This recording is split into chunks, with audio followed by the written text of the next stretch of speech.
diária. Gênesis 38. A história de Judá e Tamar. Por essa época, Judá deixou seus irmãos e passou a viver na casa de um homem de Adulão, chamado Ira.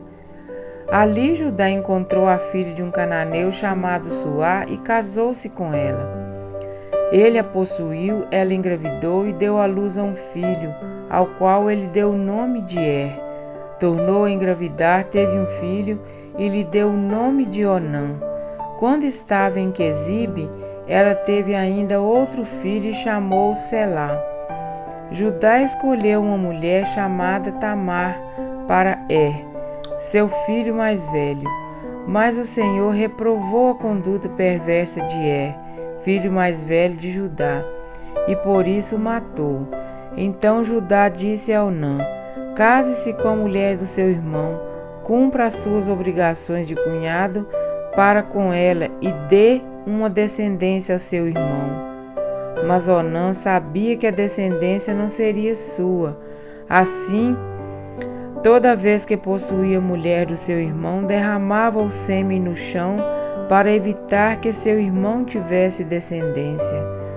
O Senhor reprovou o que ele fazia e por isso o matou também. Disse então Judá à sua nora Tamar: more como viúva na casa de seu pai, até que o meu filho Selá cresça, porque temia que ele viesse a morrer, como seus irmãos. Assim Tamar foi morar na casa do pai. Tempos depois, morreu a mulher de Judá, filha de Suá. Passado o luto, Judá foi ver os tosqueadores do seu rebanho em Timina, com o seu amigo Ira, o adulamita. Quando foi dito a Tamar: seu sogro está a caminho de Timina para tosquear suas ovelhas, ela trocou suas roupas de viúva, cobriu-se com um véu para se disfarçar e foi sentar-se à entrada de Enaim, que fica no caminho de Timina. Ela fez isso porque viu que, embora Selá já fosse crescido, ela não lhe tinha sido dada em casamento.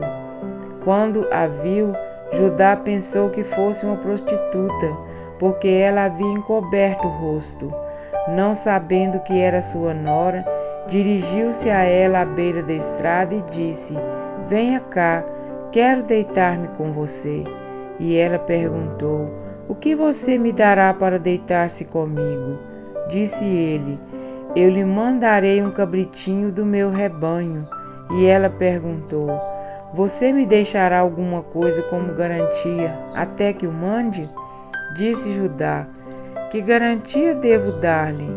Respondeu ela: o seu selo com o cordão e o cajado que você tem na mão. Ele os entregou e a possuiu. E Tamar engravidou dele.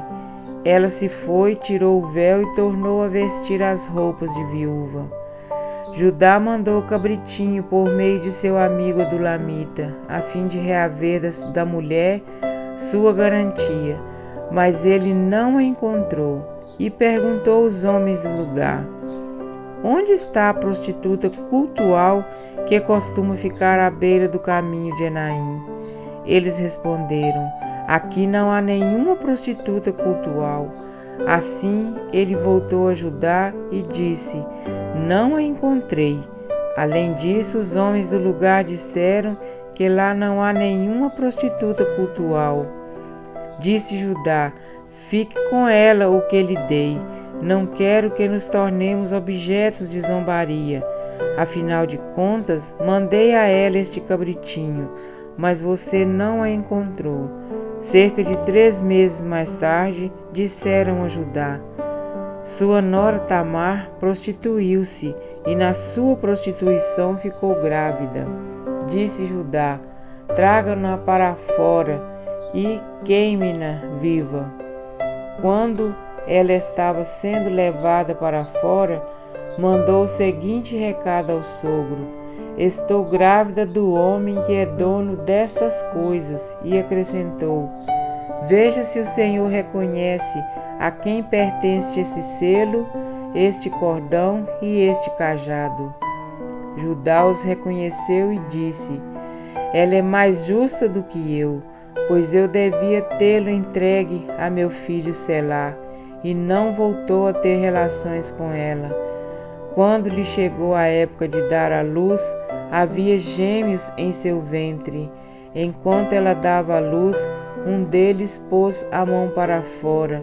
Então a parteira pegou um fio vermelho e amarrou o pulso do menino, dizendo: este saiu primeiro. Mas quando ele recolheu a mão, seu irmão saiu e ela disse: então você conseguiu uma brecha para sair, e deu-lhe o nome de Perez. Depois saiu seu irmão, que estava com fio vermelho no pulso, e foi-lhe dado o nome de Zerá. Amém? Para refletir, nesse capítulo nós vemos a terrível história envolvendo Judá e Tamar. Nós vemos como a família da aliança começou a se corromper em Canaã, através do casamento misto de Judá. Mas no final, nós vemos também registrado tanta maldade e imoralidade, mas também aponta para a graça e providência de Deus. Nesse capítulo, nós vemos um interlúdio na narrativa da história de José, que havia sido vendido como escravo no Egito. Mas não se trata de um desvio anacrônico da história. O escritor bíblico deixa claro que os eventos narrados em Gênesis 38 se deram na mesma época. Isso significa que o episódio de Judá e Tamar foi contemporâneo ao tempo da escravidão de José no Egito. Além do mais, esse parêntese na história de José serve como um contraste entre piedade do irmão, que estava sendo escravo no Egito, e a imoralidade do outro irmão, que estava livre em Canaã. O texto bíblico diz que Judá providenciou uma esposa para Er, seu filho mais velho. O nome dessa esposa era Tamar, mas Er foi um homem perverso perante o Senhor e acabou sendo castigado com a morte pela justiça divina. Como Tamar não havia engravidado, o irmão mais novo de seu marido deveria assumi-la como esposa e suscitar descendência ao marido falecido, conforme a lei do levirato. O problema é que Onã, o irmão mais novo de Er, que tornou esposo de Tamar, também era um homem mau. Uma vez casado com Tamar, Onã se negou a engravidá-la para não gerar posteridade a seu irmão. Isso porque o seu primeiro filho, com Tamar, seria contado como filho do mais velho de seu irmão, que era o primogênito na casa de seu pai. Em outras palavras, o direito primogenitura de Er não seria mais dado a Onã, mas seria concedido ao seu filho com Tamar. O resultado da conduta de Onã também foi a morte.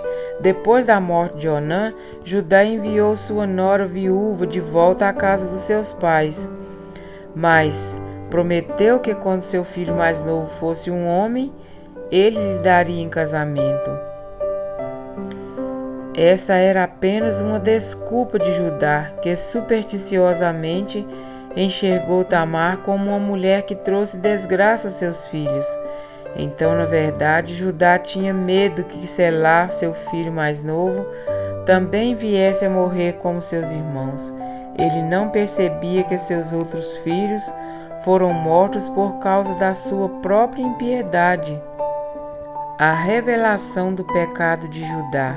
3 meses depois, Judá ficou sabendo que sua nora Tamar estava grávida. Rapidamente, Judá ordenou que ela fosse executada por ser culpada de imoralidade, mas antes que Tamar pudesse ser queimada, ela revelou que havia concebido do homem que era dono do selo, do cordão e do cajado que estava em sua posse. Diante dessa revelação, Judá reconheceu que havia negligenciado suas obrigações legais, enquanto Tamar permanecia fiel na defesa dos direitos de herança. Por isso Judá anulou a sentença de morte e declarou que Tamar era mais justa do que ele.